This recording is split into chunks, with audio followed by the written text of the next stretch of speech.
साई बंद की सतनाम, बंदी छोड़ सतगुरु कबीर साहब की जय हो। आज हम जानेंगे कबीर साहब की वाणी है। सतगुरु नितिन साहब सत्संग के माध्यम से बताएंगे कि संसार में बहुत तरह के गुरु हैं।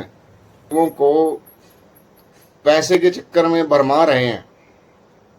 झूठे गुरु के बारे में सतगुरु कबीर साहब कह रहे हैं, झूठा गुरु अजगर बने लख 84 जाए, सारी संगत चीठी बने तोड़ तोड़ के खाए।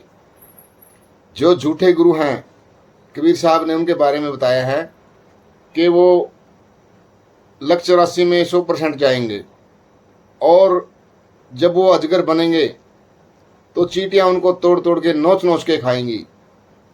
आप भी सच्चे गुरु की खोज कीजिए।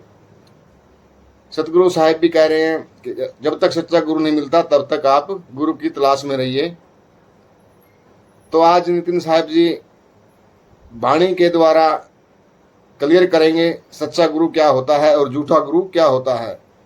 नमस्कार मेरे प्यारे भाइयों, मेरे परमात्मा के प्यारे जीव हंसों, मैं परमपिता परमात्मा से यही अरदास करता हूं कि आप सब मेरे भाइयों का विवेक पहले से ज्यादा और ज्यादा से ज्यादा बढ़ता ही जाए और ऐसी कोई दुविधा ना रहे जो मेरे भाइयों के मन में 1% भी घर कर पाए।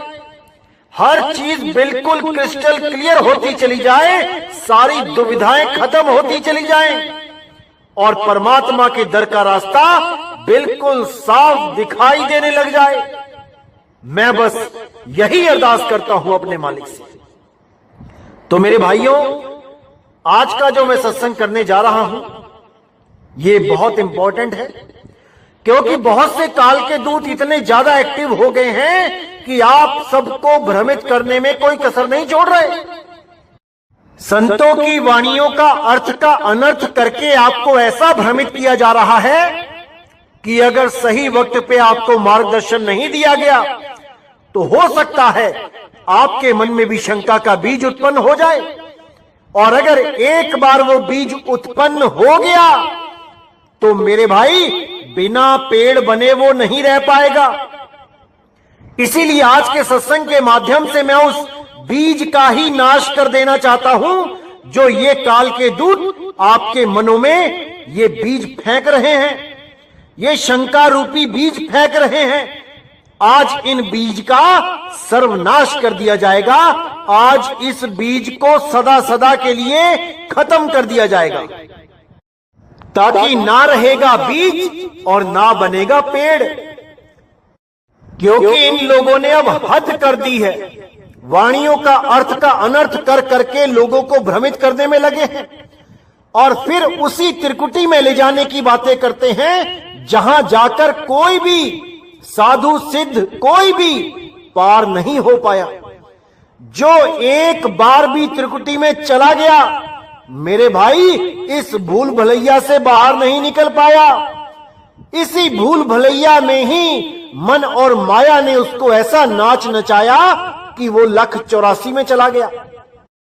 कोई भी नहीं बच सकता जो एक बार भी त्रिकुटी में चला गया, इस इंगला पिंगला सुषमना के दरवाजे में चला गया। याद रखना मेरे भाइयों, कबीर साहब का असली मार्ग, असली चाल कबीर साहब की विहंगम चाल है। ये वो चाल नहीं है कि पहले त्रिकुटी में जाओ, फिर कहीं और जाओ, फिर कहीं और जाओ, फिर जाके सत्य तक पहुंचो। नहीं, सीधे सत्य को पहुंचाना ही कबीर साहब का मकसद है। डायरेक्ट निशाना लगाना है सत्य पे। इसीलिए साहिब बोलते हैं, निशाना मारे कोई संत सुजान। वो निशाना सीधे सत्य पे लगना चाहिए। सूरत का निशाना शब्द पे लगना चाहिए। अगर शब्द के बिना कहीं और निशाना लगाती है तो कभी नहीं पहुंच पाएगी। लेकिन बहुत से लोग ऐसा भ्रमित करते हैं कि नहीं, पहले इधर जाना है, फिर उधर पहुंचेंगे, फिर वहां जाएंगे, फिर वहां पहुंचेंगे, तब जाके शब्द तक पहुंचेंगे, परमात्मा तक पहुंचेंगे। ऐसा बिल्कुल नहीं है। अरे शब्द विहंगम चाल हमारी, कहे कबीर सतगुर दई तारी, खुले कपाट शब्द झनकारी, पिंड अंड के पार सो देश हमारा है, कर नैनो दीदार महल में प्यारा है। मेरी चाल विहंगम चाल है। मेरी चाल ऐसी नहीं है कि पहले किसी और लोक में जाऊंगा, फिर और कहीं जाऊंगा, फिर कहीं जाऊंगा, फिर और कहीं पहुंचूंगा, तब जाके असली घर पहुंचूंगा। ये सब अज्ञान है, ये सब माया जाल है। साहिब ने सीधे बोला है कि सतगुरु के लक्षण कहूं, अचल विहंगम चाल, अचल विहंगम चाल। वो विहंगम चाल है भाई। लेकिन ये जो अज्ञानी जीव हैं, जिनका अपना कोई गुरु नहीं और जगत गुरु बनने चले हैं, ये सब केवल और केवल वाणियों का गलत अर्थ करके भ्रमित ही करते हैं।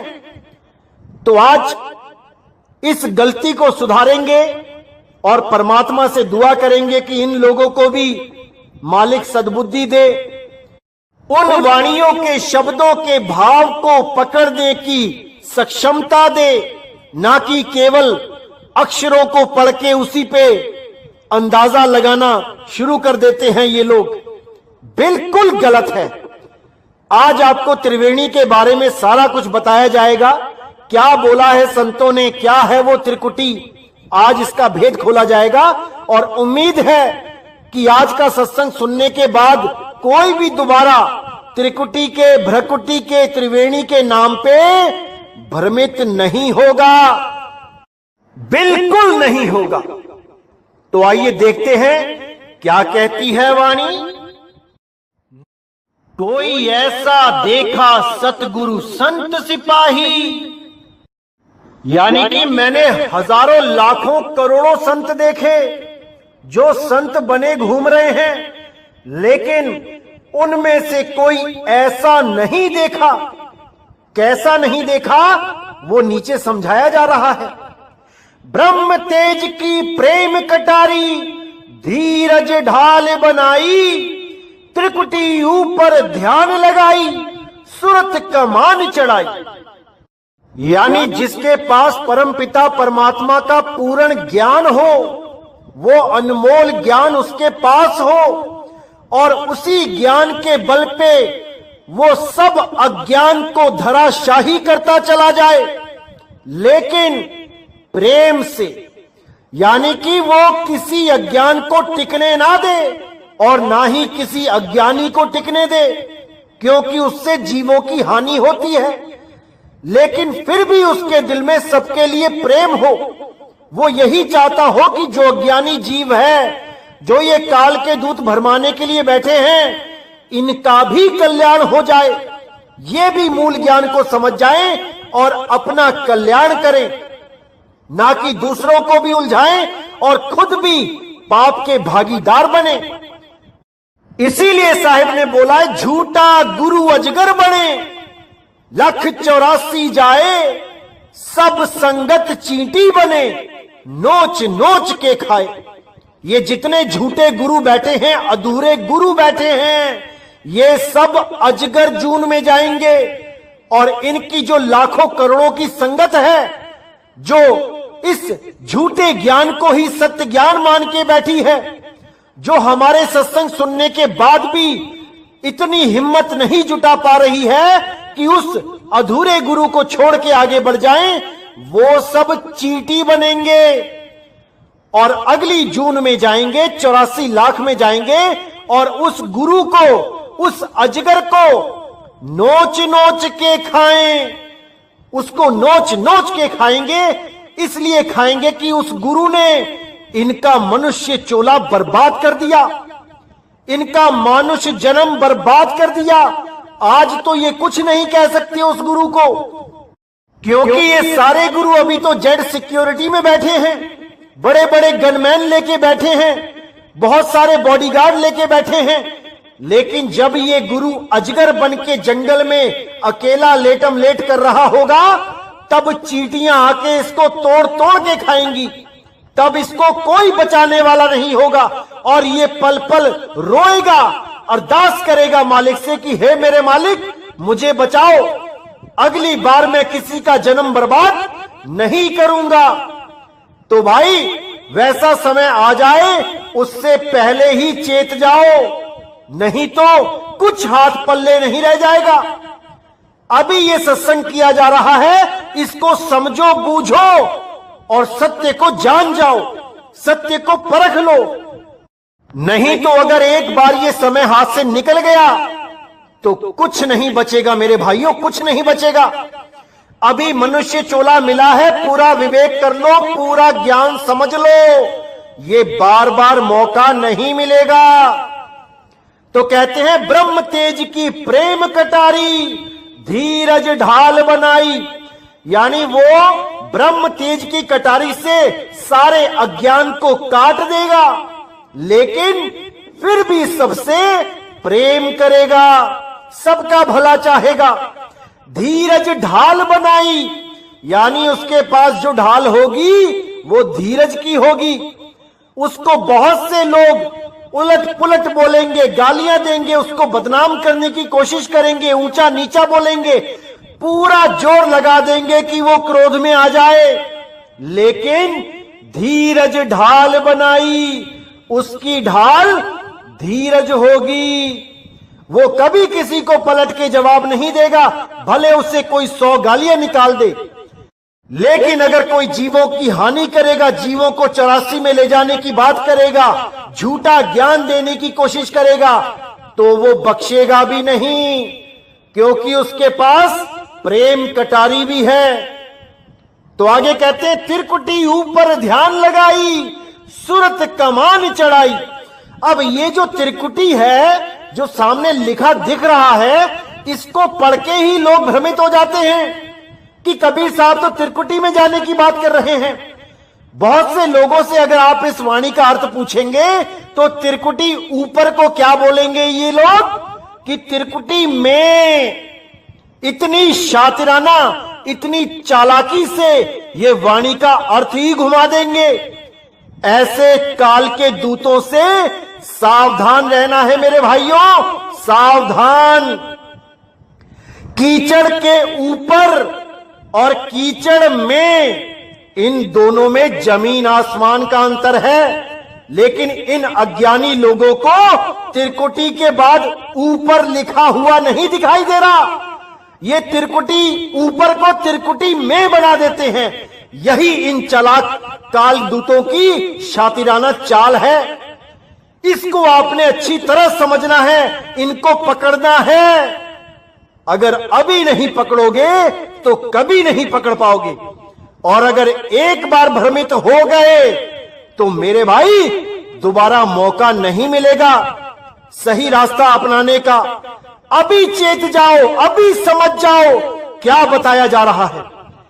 तो साहिब कहते त्रिकुटी ऊपर ध्यान लगाई, त्रिकुटी में नहीं, त्रिकुटी के ऊपर। वो गुप्त भेद है, वो सतगुरु बताता है, वो सतगुरु लिखाता है कि कहां ध्यान लगाना है।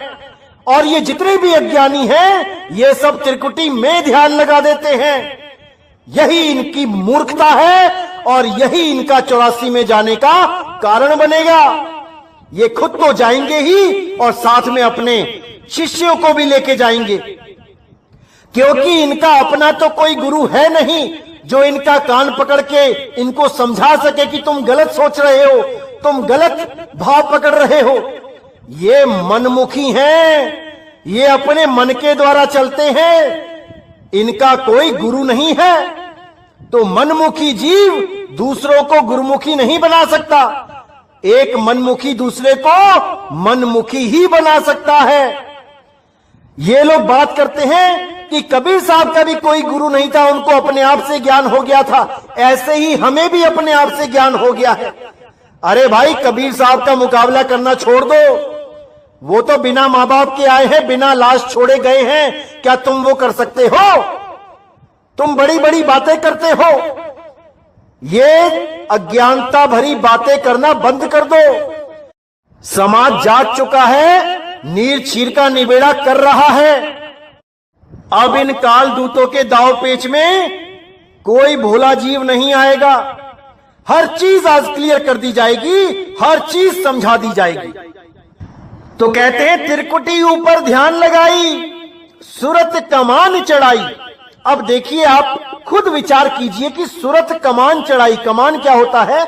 जैसे तीर कमान होता है, कमान पे तीर को चढ़ाया जाता है और निशाना सीधा लगाया जाता है लक्ष्य पे। ऐसा नहीं है कि सामने पंछी की आंख में निशाना लगाना है तो वो तीर पहले पेड़ पे मारेंगे, फिर वो टकरा के डाली पे लगेगा, फिर पत्तों पे लगेगा, फिर जाके उस पंछी की आंख में लगेगा। ये अज्ञानता है, ये महामूर्खता है अगर कोई ऐसा सोचता है तो। इसीलिए बोला गया है शब्द विहंगम चाल हमारी, सीधा निशाना लगाना है शब्द गुरु में। सूरत को सीधा तानना है शब्द गुरु में। जैसे सूरत कमान चढ़ाई, सूरत को कमान पे चढ़ा लो और कहां पे भेजना है लक्ष्य को? शब्द गुरु में, ना कि त्रिकुटी में। और वो शब्द गुरु कहां है? त्रिकुटी के ऊपर। वो गुप्त भेद है, वो तब समझाया जाता है जब नामदान की बख्शिश होती है। जब तक नामदान की बख्शिश ना हो जाए, इस भेद को कोई जान ही नहीं सकता, इस भेद को कोई समझ ही नहीं सकता। तो मैं और भी आपको वाणियां दिखाता हूं जहां त्रिवेणी के बारे में क्या बोला गया है, त्रिकुटी के बारे में क्या बोला गया है, ताकि आप सबके भ्रम टूट जाएं, सारे भ्रम खत्म हो जाएं और सत्य को आप भली भांति समझ सकें। तो क्या कहती है वाणी? गरीब बंक नाल के अंतरे, त्रिवेणी के तीर, जहां हम सतगुरु ले गया, चूवे अमीरस छीर। गरीब बंक नाल के अंतरे, त्रिवेणी के तीर, जहां हम सतगुरु ले गया, बंदी छोड़ कबीर। अब जो अधूरे संत हैं, जो अज्ञानी जीव हैं, जो खुद ही गुरु बन के बैठे हुए हैं YouTube चैनलों पर, इस वाणी को दिखा के क्या कहते हैं कि देखो क्या लिखा है, त्रिवेणी लिखा है, त्रिवेणी में ही जाना है, त्रिकुटी लिखा है, त्रिकुटी में ही जाना है। अरे मेरे भाई, आगे क्या लिखा है ये क्यों नहीं दिखाई देता? त्रिवेणी के तीर, ये तीर का क्या मतलब है ये क्यों नहीं समझ में आता आप लोगों के? त्रिवेणी के तीर का मतलब है त्रिकुटी के पार। त्रिकुटी में नहीं जाना है, उसके पार जाना है। जैसे बोला जाता है नदिया के तीर, तो इसका मतलब ये नहीं कि नदी में छलांग मार देनी है, इसका मतलब है नदी के पार जाना है। और कैसे जाना है? विहंगम योग से जाना है, विहंगम चाल से जाना है, ना कि नदी में छलांग मार देनी है। ऐसे ऐसे अधूरे गुरु बैठ गए हैं यहां पे कि जीवों का निकलना दुश्वार कर दिया है। जो भी अविवेकी जीव होता है वो इन गुरुओं के जाल में फंस ही जाता है। लेकिन मेरे भाइयों, आपने ऐसी गलती नहीं करनी है। हर वाणी को अच्छी तरह समझना है कि वाणी कहना क्या चाह रही है। इन अधूरे गुरुओं का कुछ नहीं जाएगा, जाएगा तो आपका जाएगा। ये अनमोल जन्म बर्बाद करने के लिए ही ये यहां पे आए हुए हैं और ये कोई कसर नहीं छोड़ेंगे आपको भ्रमित करने के लिए, क्योंकि ये आपको त्रिकुटी में ले जाने के लिए ही बैठे हैं। और जैसे ही आप त्रिकुटी में जाओगे, इन्हीं का चेहरा आपके सामने आ जाएगा। ये काल निरंजन इन्हीं के रूप में आपको दर्शन दे देगा और ये सतगुरु बन के बैठ जाएंगे आपके सिर पे। इसलिए मेरे भाइयों, अच्छी तरह समझ लो, इस काल जाल को समझ लो। गरीब बंक नाल के अंतरे, त्रिवेणी के तीर, त्रिवेणी के पार जाना है, त्रिवेणी में नहीं जाना है। जहां हम सतगुरु ले गया, बंदी छोड़ कबीर। जहां पर केवल और केवल बंदी छोड़ कबीर साहब ले जा सकते हैं। नहीं तो आज तक जितने भी जपी तपी सन्यासी, जितने भी ऋषि मुनि पीर पैगंबर आए, सबने त्रिकुटी का रास्ता दिखाया, सबने त्रिकुटी का रास्ता दिखाया, त्रिवेणी में ही ले गए और उसी में गोता खिलवा के जन्म बर्बाद कर दिया। जाना कहां था? त्रिवेणी के तीर विहंगम चाल से जाना था। उस जहाज पे बैठ के जाना था जो सीधा पार कर देता है। अरे नानक नाम जहाज है, चढ़े सो उतरे पार। उस जहाज पे चढ़ो और पार उतर जाओ। कहीं रुकने की जरूरत नहीं है, कहीं ध्यान लगाने की जरूरत नहीं है, सीधे शब्द में ध्यान लगाना है। अरे धुन में ध्यान, ध्यान में जाना, गुरुमुख अकत कहानी।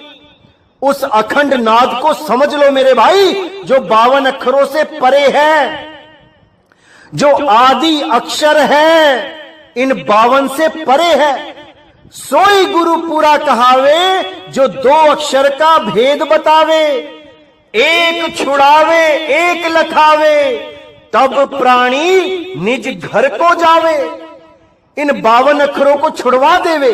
ये ओम सोहम सत्य कबीर, ये राम अल्लाह वाहेगुरु गॉड, ये सब नाम छुड़वा देवे और उस असली राम, उस अकह अनाम, उस अखंड राम को जाने, उस असली वाहे गुरु को पहचाने, जिसको प्राप्त करने से केवल वाह वाह निकलता है मुंह से, लेकिन प्राप्त करने के बाद, पहले नहीं कि कोई पहले ही जपने लग जाए वाह गुरु वाह गुरु। अरे आनंद आने के बाद ऑटोमेटिकली अपने मुंह से निकलता है वाह। उस वाह की तलाश है मेरे भाई, इन नामों की, इन अक्षरों की तलाश नहीं है। इसीलिए बोला गया है, कहे कबीर अक्षर 2 भाग, होगा खसम तो लेगा राख। ऐसा गुरु ढूंढो जो 2 अक्षरों का भेद बता दे, एक छुड़वा दे और एक लखा दे।